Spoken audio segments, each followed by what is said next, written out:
Salve nação, Paul Fla passando aqui rapidinho, este é o seu canal Rio Fla Notícias. Rapaziada, antes de qualquer coisa, deixe seu like aí, ajude esse canal a crescer cada vez mais. E isso você faz deixando seu like, acionando o sininho, se inscrevendo no canal e compartilhando para geral. Espalha por aí que o Rio Fla Notícia está no ar. Agora vamos assistir a mais um vídeo bacana que o Paul Fla separou para vocês aqui no Rio Fla Notícias. Segue. Agora, tem uma outra coisa que é interessante aqui, Thiago, que eu queria até ler aqui, que a jornalista Mônica Alves, ela colocou isso aqui no Twitter, fez um levantamento bem interessante aqui sobre o Pedro. 27 jogos desde a chegada de São Paulo ao Flamengo, o Pedro esteve em campo em 23. Titular em 14, em 4 não jogou porque estava lesionado, e em 3 ficou no banco e não foi utilizado. Ele soma 1.250 minutos sob o comando do São Paulo. E com o técnico anterior, né, o Vitor Pereira, ele jogou, deixa eu pegar que eu anotei isso aqui, inclusive de manhã que eu estava pesquisando isso cedo por um texto. Ele jogou 15 dos 18 jogos com o Vitor Pereira. Qual a diferença do Vitor Pereira para o São Paulo? Bruno Henrique. Em determinado momento surge o Bruno Henrique. E aí aumenta a concorrência. Agora, vamos lembrar, sabe quantos jogos o Pedro fez pela Fiorentina? 4 jogos. Nunca foi titular, 59 minutos. Jogou com o Vlahovic, que era o titular, que hoje joga na Juventus, jogou entrando no lugar do Vlahovic, não fez gol, não teve quase oportunidade. O Vincenzo Montella era o técnico na época, né? Que jogou na Europa na época do banco, então. Né? E atacantes. Toda Roma. Exatamente. E o Pedro praticamente não jogou. Quando o Flamengo traz por empréstimo, no começo de 2020... Basicamente, o Flamengo resgata ali que ele não estava sendo aproveitado. E ele, pelo andar da carruagem, ele ia ficar ali bofando, né, Fiorentina? Ele não entrava nos jogos. Só se ele entrasse no jogo, metesse um gol e tudo, o técnico mudasse sua visão com relação a ele. Até para ir para um outro clube era difícil, porque ele não estava conseguindo jogar. Ele já chega e já encontra o Flamengo assim. Que ele chega com o Bruno Henrique e o Gabigol gigantescos.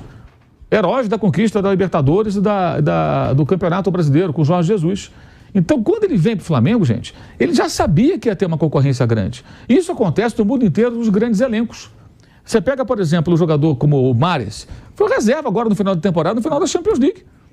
O cara decidiu uma porção de jogos lá para o time do Guardiola, mas ficou no banco.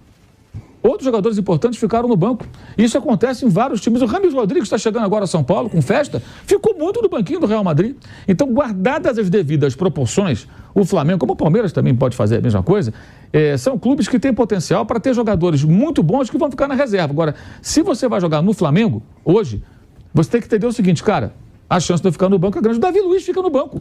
Um exemplo. O Felipe Luiz fica no banco. Um exemplo, o Gianluca. É o Gianluca que foi pro Santos. Eu acho que ele não quis ir pro Flamengo, quis ir pro lá. A concorrência vai ser... Vai jogar menos. Vou jogar menos, vou pro Santos que eu vou ser titular absoluto. Vai jogar menos. Então, aí você tem escolhe. Isso também, né? Tem que saber aonde vai, né? Você quer jogar num time mais fraco, ser titular, ou quer jogar num time mais fortão, né? E você sabe que vai ter que brigar por posição. E o Pedro chegou já nesse cenário, gente. Ele já sabia que era assim. Então ficasse na Fiorentina. Eu falei, não quero pro Flamengo. Não, lá eu não vou ser titular. Tem o Gabigol, tem o Bruno Henrique. E de lá para cá, aumentou o número de contratações. E mais, o Flamengo vendeu agora o Matheus França, né? 20 milhões de euros mais bônus. O Flamengo, para o Crystal Palace. O Flamengo disparou com relação ao faturamento previsto para a venda de jogadores, passou com sobras esse ano. Então, qual a tendência? Poder contratar mais.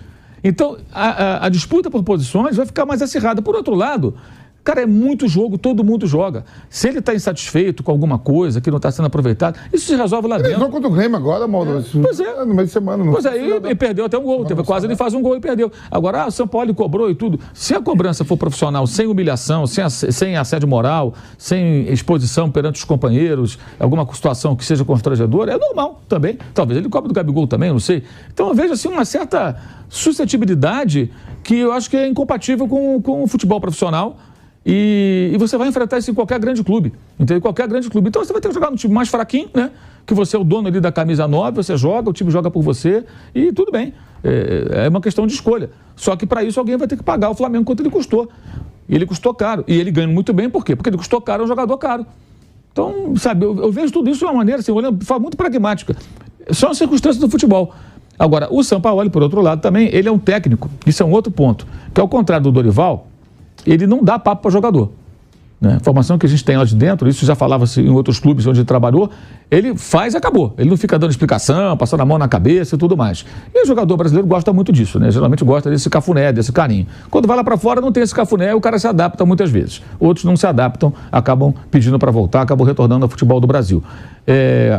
Mas, cara, tá na hora disso mudar também, né? A gente tem que atingir um patamar profissional que o atleta entenda o seguinte: bem, esse técnico aqui, ele conversa e tal. Esse aqui quer pouco papo. Eu tenho que me adaptar. Você não pode querer ter... Vai escolher o chefe? Se o chefe for bom e a firma tá andando bem, tá funcionando, tudo bem que um toma chopinho contigo depois do horário e tem outro que não bebe nem água, que não dá muito papo, mas ele faz direito, te orienta direito, é justo nas cobranças, é justo nas decisões. É isso que é importante. Então é um bom chefe, seja amigo, faça churrasco ou nem troca ideia contigo. Isso que é mais importante. Se ele fizer boas escolhas, treina bem o time funciona, isso é mais importante do que se ele tem uma boa relação com brodagem. O Flamengo teve recentemente técnico brother que não adiantou nada. Né? Parça de contar a história, dar risada, não sei o quê. Cara, o futebol brasileiro tem que avançar na direção do profissionalismo nesse sentido. Aliás, fala-se tanto do Abel Ferreira, que a gente veio aqui agora, a pegada dele me parece bem por aí. Ele tem lá uma relação boa com os jogadores, mas ele tem uma cobrança profissional. Não por acaso, alguns jogadores que, por alguma razão, ele achou que não serviam, foram embora. Ou não foi? Teve jogador jovem do Palmeiras que foi embora, porque achou que não estava entrando. E é assim que tem que ser. Ao seu estilo. Ele tem o estilo dele, o São Paulo tem o dele, o Tite tem o dele. Cada um tem o seu. O Tite, por exemplo, já tem um jeito mais paizão. Agora, é preciso que os caras, sabe, acho que tem que começar a mudar um pouco isso, evoluir um pouco mais. Se amanhã o Pedro fosse para a Arábia Saudita, trabalhar com o Jorge Jesus, que, aliás, eu cheguei até a mandar um WhatsApp, ele me respondeu isso já, quando eu estava até voltando lá da Turquia, e ele tinha acabado de voltar, ele até falou, não, quando eu cheguei no clube, o nome do Pedro já estava à mesa, ou seja, já tinha sido colocado, né? Não foi ele que sugeriu. Olha, alguém falar de algo como, não foi o caso do Pedro, mas de pressão psicológica, né, que ele usou. Foi. Se for trabalhar com o Jorge Jesus, não vai dar certo não, porque ali a pressão psicológica é forte também, né? Ou não é? Muito. O que o Jorge Jesus faz? Ele faz na beira do campo. Ele fez com o Renier, fez com o Rafinha. Cara, não, e lá fora em Portugal, joga coisa no chão, dá chilique, ele se joga no chão de raiva. Quer dizer, é um negócio de maluco. Então, assim, foi eu falando em pressão psicológica, e aliás, existem histórias dos tempos do Jorge Jesus no Flamengo, acho que o Pedro não tinha chegado ainda em 2019, de jogador ter vontade de dar murro no Jorge Jesus, senão que deu. O cara fica com tanta raiva dos esporros que ele dava nos jogadores. Ele pega muito firme, pega pesado. Então, eu já ouvi relatos assim, teve jogador que, né, veja bem, gente, para não parecer aqui que não tentaram agredir, mas sabe, o cara ter vontade de falar, vontade de dar uma nesse cara. E com o Diniz na seleção, como é que vai ser? Pois é, o Diniz já teve problemas assim também. A gente lembra aí de situações com o Diniz também, que também não é muito sutil quando ele fica irritado. Ele cobra com veemência. Então, cara, assim, eu não sei, eu tô achando assim, eu não sei se o Pedro não está sendo bem orientado, se ele, eu não sei, assim, eu acho que tudo uma bobagem, é uma pena, porque ele é um ótimo jogador. E acho que naturalmente ele vai jogar, vai fazer gol e tudo mais. Uma coisa interessante, por que que o rapaz, que é um imbecil, obviamente, deu um murro no Pedro?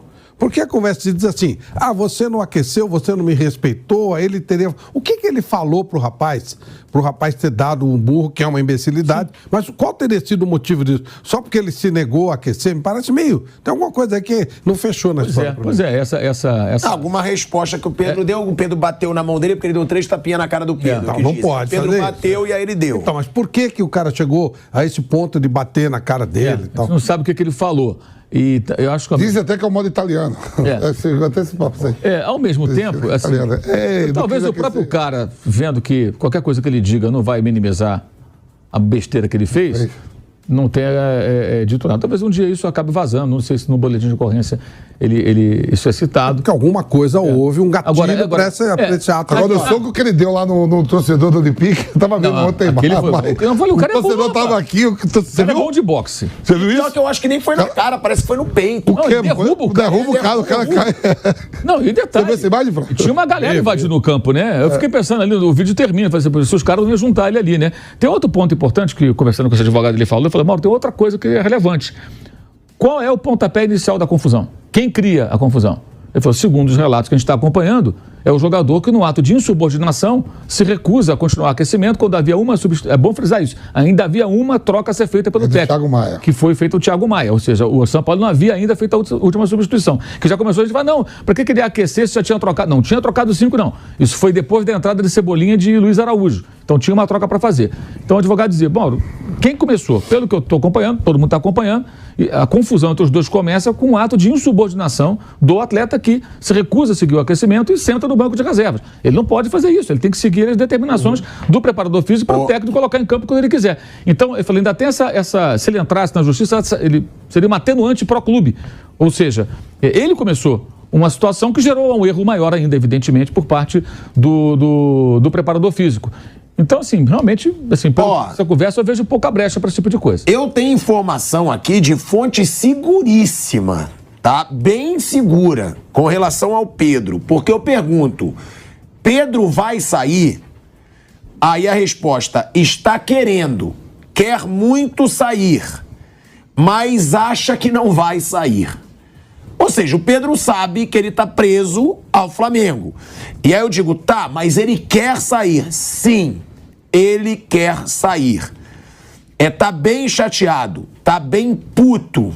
São essas as palavras. Então, lucro, pô. Não interessa o que é o que não é. Não pode responder aí, assim. Continua. Diz que o cara sempre foi muito grosseiro, esse Pablo, né? Esse Pablo. E o filho dele continua. Aí, deixa a conversa, vamos lá, conversa. Pelo que entendi, ele não vai sair, mas tá com muita vontade, tá bem chateado. É isso. Ou seja, o Pedro quer, mas ele sabe que não vai ser fácil.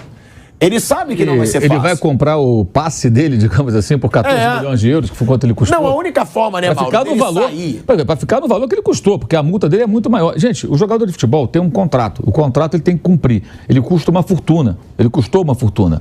Então, se o cara quer sair e tudo, você assinou um contrato, você tem um compromisso com o clube. Não é assim que funciona. A não ser que ele queira parar de jogar, entendeu? Aí existem situações na justiça, né? O cara para de jogar, fica um tempão sem assinar e tal, aí não sei, aí teria que ouvir o advogado novamente. Não é o caso. Agora, para ele sair, tem que ter uma proposta que interessa ao Flamengo, interessa a todo mundo. Eu só acho que é muito barulho por nada. Acabei de ler aqui os números, quantidade de jogos que ele fez esse ano. Foi artilheiro da Libertadores, igual no ano passado. O Flamengo proporcionou a ele a chance de ir à Copa do Mundo. Jogou a Copa do Mundo. Gente, o que é isso? Que negócio é esse? Estou partindo do princípio de que seja exatamente o que essa sua fonte está te passando. Faça-me um favor, gente. Vamos ser um pouco mais adulto. Quando eu pergunto, tem isso. Se foi isso mesmo... Porque eu ainda pergunto nessa conversa aqui. O Pedro precisa dar entrevista, você tá puto, tá muito chateado. Não, com a porrada que ele tomou, tem motivo, não, claro. Eu perguntei, com a porrada, com a situação da porrada ou com o Sampaoli? Eu faço exatamente essa pergunta. A resposta é, tá puto porque tá jogando pouco. Porra! Mas tá jogando pouco, é o que eu falo, há pouco tempo. O Gabigol ficou 1 mês e meio parado, se recuperando de lesão.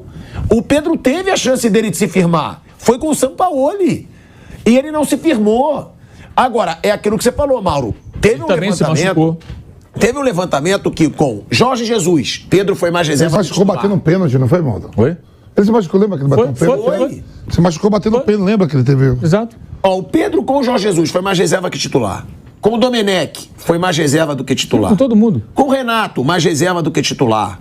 Com o Rogério Ceni, reserva, bem reserva. Ele só foi titular absoluto com o Dorival, porque o Bruno Henrique estava no departamento médico. E jogou muito com o Vitor Pereira. Pela mesma razão. Pela mesma razão. Gente, a volta do Bruno Henrique muda completamente. Quando o Bruno Henrique se aproxima da cura, né, da recuperação, ele já deveria pensar, olha, vai aumentar aqui a concorrência comigo. Claro, a Cebolinha para todo mundo, só para ele não a Cebolinha também vem jogando muito mais partidas do que agora. É do jogo, não tem muita solução. Você vê, por exemplo, o Flamengo contratou o Rossi. Cara, o cara é o goleiro do Boca Juniors, né? Então ele sai de um grande clube para um outro grande clube sul-americano. Não está jogando, porque o garoto tem jogado bem o Matheus. Então, ele não está jogando. Aí amanhã o Rossi vai dar um piti, vai ter que esperar. Eu falei aqui... Senão o Rossi até elogiou o Matheus. Ele sabe como é que funciona. Ele vai ter que esperar mais chance. No dia que o garoto não jogar, ele vai ter que fechar o gol.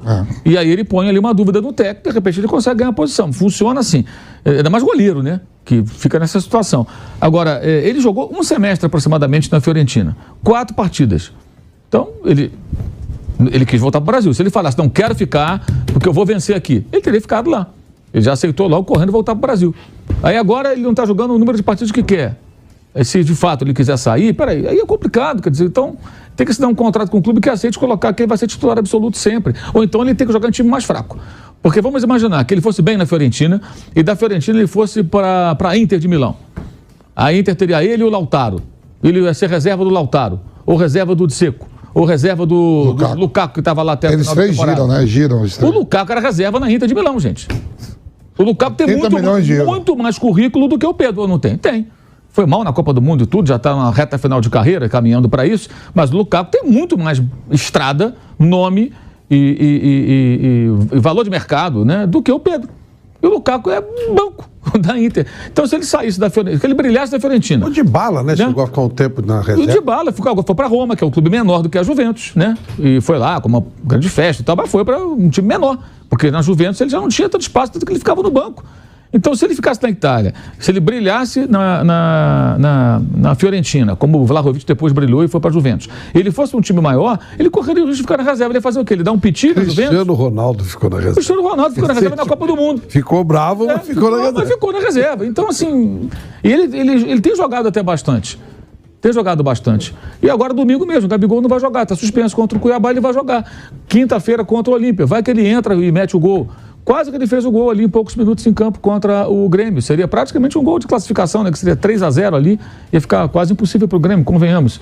Ainda não é impossível, mas 3 acho que seria bem mais complicado, obviamente. Então, assim, eu acho que é muito barulho por nada. Eu, sinceramente, não consigo entender. Porque, por mais que a gente vai pensando e vai refletindo e vai colocando em situações assim de hipóteses, de onde ele poderia jogar, onde ele poderia estar, você vê que essa situação ela é inerente ao futebol, cara. Não tem jeito. O próprio Gabigol já ficou no banco. Já fez beicinho também, mas já ficou no banco. Já ficou no banco, lembra? O famoso jogo que ele voltava de lesão, o Pedro jogou, Flamengo e Fortaleza. Fortaleza do Rogério Ceni e Flamengo do Domenech. Aí o Gabigol fica no banco, ele voltava de lesão, não gostou. Aí ele entra no final, faz o gol da vitória. O Flamengo ganha com um jogador a menos, inclusive, 2-1. E aí o jogo que ele sai e não faz depois um treinamento físico que o preparador mandava ali no campo para quem entrou durante a partida e quem ficava no banco. E aí até o dia que o Marcos Braz vai lá, abraça ele e leva ele embora. É até quando ele fala, o Marcos Braz foi para Paricá. Eu pensei, eu não sei se ele foi para Paricá. Eu sei que ele tirou o Gabigol dali antes que ele falasse uma bobagem. Que foi o que me pareceu que ele fez. Sai daqui antes que fale uma besteira. Porque se mete o microfone na boca dele ali, uma chance qualquer, ele poderia falar uma besteira qualquer. E aí, o Gabigol estava errado, claro, porque ele voltava de lesão. Por isso o técnico o deixou no banco.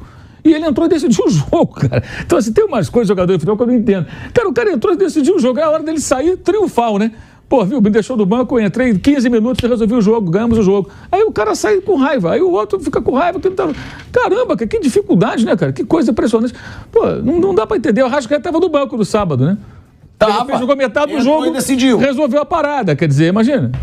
Aí tem gente que fala, não, fulano não pode ficar no banco. Ele pode sim, qualquer um pode ficar no banco, qualquer situação, enfim. E ó, aproveitando a nossa baita audiência, tem 86 mil pessoas aqui com a gente, já saibam, agora todo domingo a gente tem na TV Jovem Pan o Canelada pré-jogo, de 1 da tarde até as 3 da tarde. De 1 da tarde até as 3 da tarde, aos domingos, na TV Jovem Pan, a gente tem o Canelada, com esse time aqui, eu, Vampeta, Mauro César Pereira e Flávio Prado. E depois a gente tem o Canelada às 6 horas da tarde. Então, todo domingo agora, liga a TV Jovem Pan, 1 da tarde, tem Canelada com pré-jogo, com tudo da rodada de sábado. E depois dos jogos de domingo, às 18 horas, a gente tem o Canelada pós-jogo. Então, domingo é TV Jovem Pan, é a gente no ar. 1 da tarde e 6 horas da tarde, trazendo tudo pra vocês, tá bom? Então fica ligado aí na TV Jovem Pan com a nova programação de esportes da TV Jovem Pan aos domingos. Então é isso, rapaziada. Espero que tenham gostado de mais esse vídeo bacana que o Poflá trouxe pra vocês. Não esquece de deixar seu like, acionar o sininho e se inscrever no canal. Compartilha pra geral e em breve estaremos aqui com mais vídeo bacana pra vocês. Segue!